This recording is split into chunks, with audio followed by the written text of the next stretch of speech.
Hei segala apa ni ruh-ruh yang melayang, hei segala seni tulang yang hancur, hei segala tubuh badan yang bertabur yang sana sini, tajamma'u liyaumil hisab, hendaklah kamu semua berhimpun semua.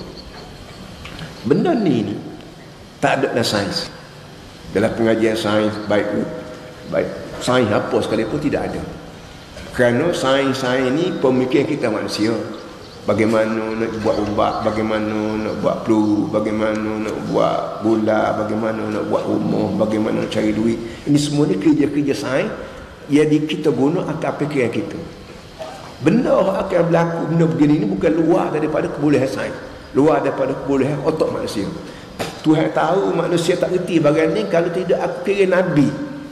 Dengan sebab tu Nabi ni wujud dalam muka dunia ni sengaja diwujud bagi membolehkan hak manusia tak reti melalui otak tu, dia boleh reti melalui apa kita panggil wahyu.